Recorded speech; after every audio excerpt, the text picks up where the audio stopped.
Hello বন্ধুরা, আমি তোমাদের কাজল ম্যাম জ্ঞানজ্যোতি কোচিং সেন্টারের পক্ষ থেকে তোমাদের সকলকে জানাই স্বাগত। তো আজকে আমি তোমাদের ইউনিভার্সিটি আন্ডারে মেজর হিস্ট্রি সাবজেক্টের যে টপিকটি নিয়ে আলোচনা করব সেটি হচ্ছে পলিসের বৈশিষ্ট্য।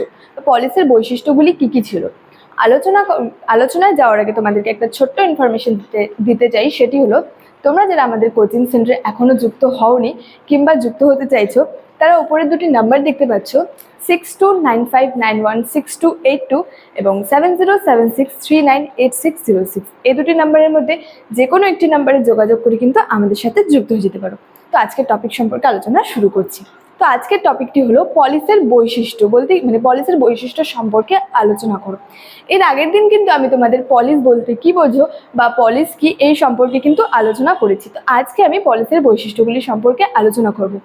পলিসের কিন্তু বিভিন্ন বৈশিষ্ট্য রয়েছে, যেমন ওখানে বলা হয়েছে রাষ্ট্রের আয়তন ও জনসংখ্যা, রাজার অনুপস্থিতি, নাগরিক ও বিদেশিদের অবস্থান, প্রশাসনে জনগণের অংশগ্রহণ, স্বতন্ত্র, নাগরিক ও গ্রামের সমন্বয় এবং অর্থনৈতিক বৈষম্য। এই 7টি বৈশিষ্ট্য সম্পর্কে আজকে কিন্তু আলোচনা করব। চলো এক এক করে কিন্তু আলোচনা শুরু করছি। প্রথমে বলা হয়েছে যে রাষ্ট্রের আয়তন ও জনসংখ্যা। গ্রিক পলিসগুলির যে জনসংখ্যা এবং আয়তনে কিন্তু ক্ষুদ্র হতো বা ক্ষুদ্র ছিল, এবং প্লেটো তার রিপাবলিক গ্রন্থে বলেছেন যে একটি আদর্শ পলিসের সংখ্যা হওয়া উচিত বা সংখ্যা ছিল 5000। এবং অ্যারিস্টটল এই সম্পর্কে বলেছেন যে 10 জন নাগরিক নিয়ে গঠিত পলিসগুলি যেমন স্বয়ংসম্পূর্ণ হতে পারে না, ঠিক তেমনি 1 লক্ষ নাগরিক নিয়ে গঠিত পলিসগুলি কিন্তু সুদক্ষ শাসন পরিচালনা করতে পারে না। মানে এমনটা বলা হয়েছে যে কম নাগরিক নিয়ে গঠিত পলিসগুলি যেমন স্বয়ংসম্পূর্ণ হতে পারে না বা পারতো না, ঠিক তেমনি অনেক নাগরিক দিয়ে বা অধিক নাগরিক নিয়ে গঠিত কিন্তু পলিসগুলি সুদক্ষ শাসন পরিচালনা করতে কিন্তু পারতো না বা পারে না। নেক্সট পয়েন্টে বলছে হচ্ছে রাজার অনুপস্থিতি। অধিকাংশ পলিসগুলো কিন্তু রাজতন্ত্রের অনুপস্থিতি ছিল, মানে অনুপস্থিতি মানে বুঝতেই পারছো, রাজতন্ত্র কিন্তু উপস্থিত ছিল না বলা হয়েছে। তারপরে পলিসগুলিতে যে অভিজাততান্ত্রিক, তারপরে হলো গণতান্ত্রিক এবং স্বৈরতান্ত্রিক, এরূপ কিন্তু বিভিন্ন ধরনের হতো পলিসগুলি।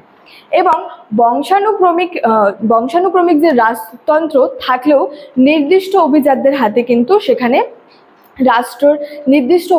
হাতে কিন্তু রাষ্ট্র ক্ষমতা চলে গিয়েছিল। নেক্সট বৈশিষ্ট্য হচ্ছে নাগরিক ও বিদেশিদের অবস্থান, মানে নাগরিক ও বিদেশিদের অবস্থান সম্পর্কে বলা হয়েছে।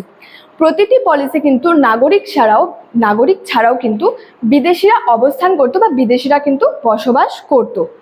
তাদের কিন্তু নাগরিক অধিকার ছিল না, তবে সেখানে বসবাসের জন্য বা বসবাসের বিষয়ে তারা কিন্তু সামাজিক কিন্তু স্বীকৃতি পেয়েছিল। এথেন্সের শাসক এই সম্পর্কে বলেছেন যে আমরা বিদেশিদের কোনো শিক্ষা বা দৃশ্য থেকে কিন্তু সরিয়ে রাখি না। মানে এথেন্সের শাসক এমনটা বলেছেন যে তারা কিন্তু বিদেশিদের শিক্ষা বা দৃশ্য থেকে কিন্তু সরিয়ে রাখতেন না। নেক্সট পয়েন্ট হচ্ছে প্রশাসনে জনগণের অংশগ্রহণ, মানে জনগণরা সেখানে কিন্তু অংশগ্রহণ করতে পারতো বা অংশ নিতে পারতো। তো বলা হয়েছে গ্রিক পলিসগুলিতে কিন্তু নাগরিকরা শাসন পরিচালনায় প্রত্যক্ষভাবে কিন্তু অংশগ্রহণ করতে পারত বা অংশ নিতে পারত। অ্যারিস্টটল তার পলিটিক্স গ্রন্থে বলেছেন যে পলিসের আয়তন ক্ষুদ্র হওয়া প্রয়োজন, যাতে সেখানে যে প্রতিটি নাগরিকের মধ্যে প্রত্যক্ষ পরিচয় থাকতো। মানে অ্যারিস্টটল তার পলিটিক্স গ্রন্থে বলেছেন যে পলিসের আয়তন এমন ক্ষুদ্র হওয়া প্রয়োজন বা ক্ষুদ্র হওয়া উচিত, যাতে সেখানকার যে নাগরিকরা ছিল তারা কিন্তু প্রত্যক্ষ পরিচয় থাকতো। নেক্সট পয়েন্ট হচ্ছে স্বতন্ত্র সম্পর্কে। গ্রিসের প্রতিটি পলিস কিন্তু একে অপরের থেকে কিন্তু স্বতন্ত্র ছিল। মানে গ্রিসের যে প্রতিটি পলিস ছিল তারা কিন্তু একে অপরের থেকে কিন্তু স্বাধীন ছিল।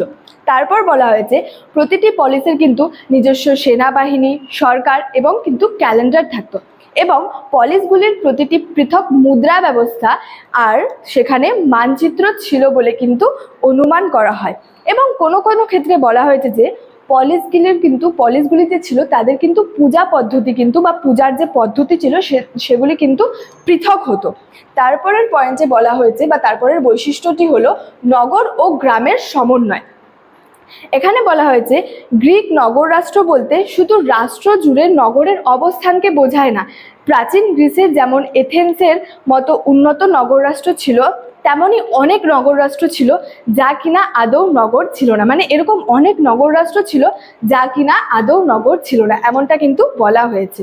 লাস্টে বলা হয়েছে অর্থনৈতিক বৈষম্য, মানে অর্থনৈতিক বৈষম্যের কথা, এটা হচ্ছে লাস্ট বৈশিষ্ট্য। এখানে গ্রিসের যে বিভিন্ন নগর রাষ্ট্রের মধ্যে কিন্তু অর্থনৈতিক বৈষম্য ছিল, এবং যেমন একদিকে ছিল হচ্ছে কোরিন্থ এবং মিলেটাসের যে মানুষ ছিল তারা কিন্তু শিল্প ও বাণিজ্যর দ্বারা বা বাণিজ্যের মধ্যে কিন্তু তাদের জীবিকা নির্বাহ করত, এবং অন্যদিকে যে স্পার্টা, এলিস এবং আর্কাডিয়ার মানুষ কিন্তু কৃষি, যুদ্ধ করে এবং মন্দিরের আয়ের মাধ্যমে বা মন্দিরের আয়ের ওপর কিন্তু তারা কিন্তু নির্ভরশীল ছিল।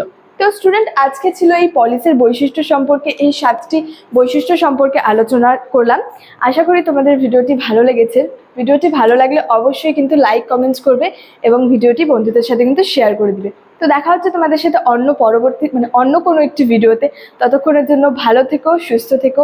Thank you so much. Thanks for watching.